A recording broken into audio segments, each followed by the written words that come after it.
Alright, another response video to the Modern Mystic. Probably call this the last one because he's not really responding to anything that's being said. It's just, dancing over it. He's basically, look, he's explicitly pretty much saying, look, there's no solution for the economic crisis. There's no change you can make to the economic system. You have to stick with capitalism, and you have to stick with the exploitation of foreign labor in dictatorship countries.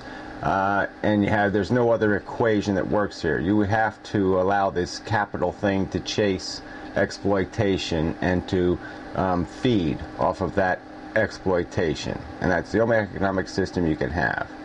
And if you do something else, you'll crash the dollar. Well, he's made about 600 videos pointing out that the dollar is going to crash anyway. All right, we're going to hit the brick wall. So what we can decide to do is we can just say, no, let's just turn the engine off, let's take the car apart, let's rebuild it, and then we won't hit the wall.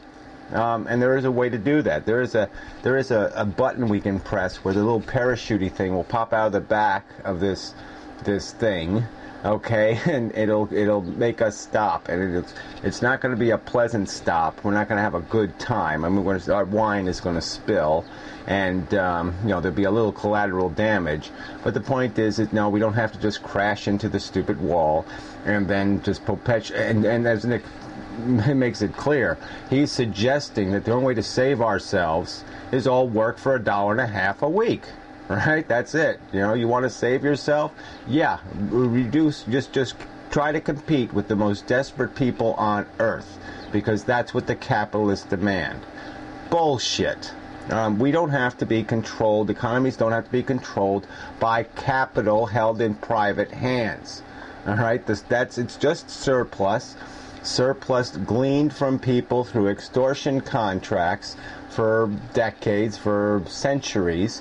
We don't have to play that game anymore. We can engineer an economy that moves capital, okay, based on what the consumer's interest, okay, and it creates production facilities that respect the worker's interest. I mean, those are the two competing interests.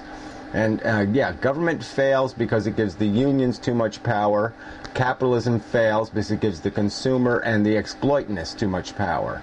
And all you have to do is balance those interests. We don't need the capitalists whatsoever. They don't have to even. The owners are completely unnecessary. You don't need an owner. You could kill all the owners tomorrow of every Fortune 500 company, and every single one of them could function the next day, and for the next week, and for the next 10 months, and for the next 10 years. The owners are superfluous parasites. That's all it is. We don't need the parasites. All right, I don't want to get into the specifics of what he said we can't do because XYZ will happen, because this is crash policy. This is how do you make this thing fall out of space and land some way where you don't blow everything up. And yeah, there's certain things that will happen. If you do X, Y will happen. If you do W, R will happen. Whatever the scenario is, there's cause and effect to how you make this happen. And obviously, if you just start setting up some sort of trade barrier, but you allow capital to move back and forth in your country the same as it always did, yeah, you're going to pay a high price for that. But if you simply say, hey, guess what? We're redoing the dollar, and all those external dollars, well, too bad, they're not worth anything anymore. Okay? It's only the domestic dollars are going to be part of the new dollar, and they're going to be divvied up based on some sort of rational equation. So we're not going to have billionaires anymore. We're going to respect workers, and we're going to pay them a fair wage in this country. And anybody who wants to compete with us, if they find that necessary, then yeah, they're going to have to meet certain standards of production rules to be able to do that. And so if they make a better product, and maybe France will be the place you buy airplanes, and maybe the United States will be the place you buy a car. However that will balance out. But there's no need for aggressive competition, and a competition that's always looking for something to exploit, a circumstance to exploit to make profit. If you have no profit incentive, and the only incentive is productivity, all right, who makes the best product at the best price, not through exploitation, okay, but through efficient design, then fine, good competition. Let's have that competition, and screw the rich. But you know, Nick's not going to go there because, again, he has some notion in his head that says somehow you have to have the greed incentive at the top. You have to have owners. You have to have kings and noblemen running the system, or the system can't be built. And that's just bullshit. All right, it isn't fucking brain science. All right, deciding how to set up a factory and run it is not brain science. You don't need years and years of study to figure out that, oh yeah, okay, well, you need engineers, and then you need people that do this work, and you need people to do that. I mean, it's really not that complicated. The workers create the productivity. The workers probably have 98% of the efficiency suggestions and ideas and enhancements. The amount that comes from the top down in terms of efficiency of production is minuscule, minute, infinitesimal.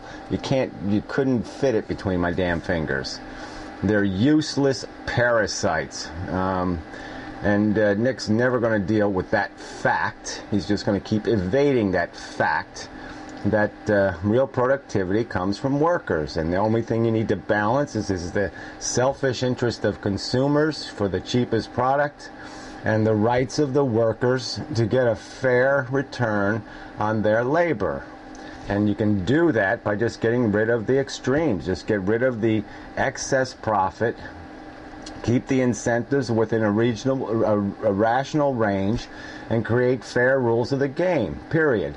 And just get rid of this whole idea. Like I said, Nick, why don't you deal with the question? Why should capital, why should money, why should the ownership of surplus be entitled to a profit? I mean, if you simply made it secure and declared that, yes, 10 pounds of wheat will be worth 10 years from now exactly what it's worth today. If you just guaranteed what a surplus would be, its value, you don't have to do anything more than that. All right, and you don't need owners. Period. Even if the rich spent all their money, that money would go back into the economy just like it would through any other mechanism. You've already pointed out how the debt game is a no-win game, where it's artificial, where it creates an artificial stimulus, because it just taxes productive investment, and it creates a lot of unproductive investment. Waste, bankruptcy, that somebody has to pay for. Just bullshit. You don't need the owners. It's not that complicated. You can eliminate them from the economic equation, and you can make the economic engine run. So, whatever. Enough said.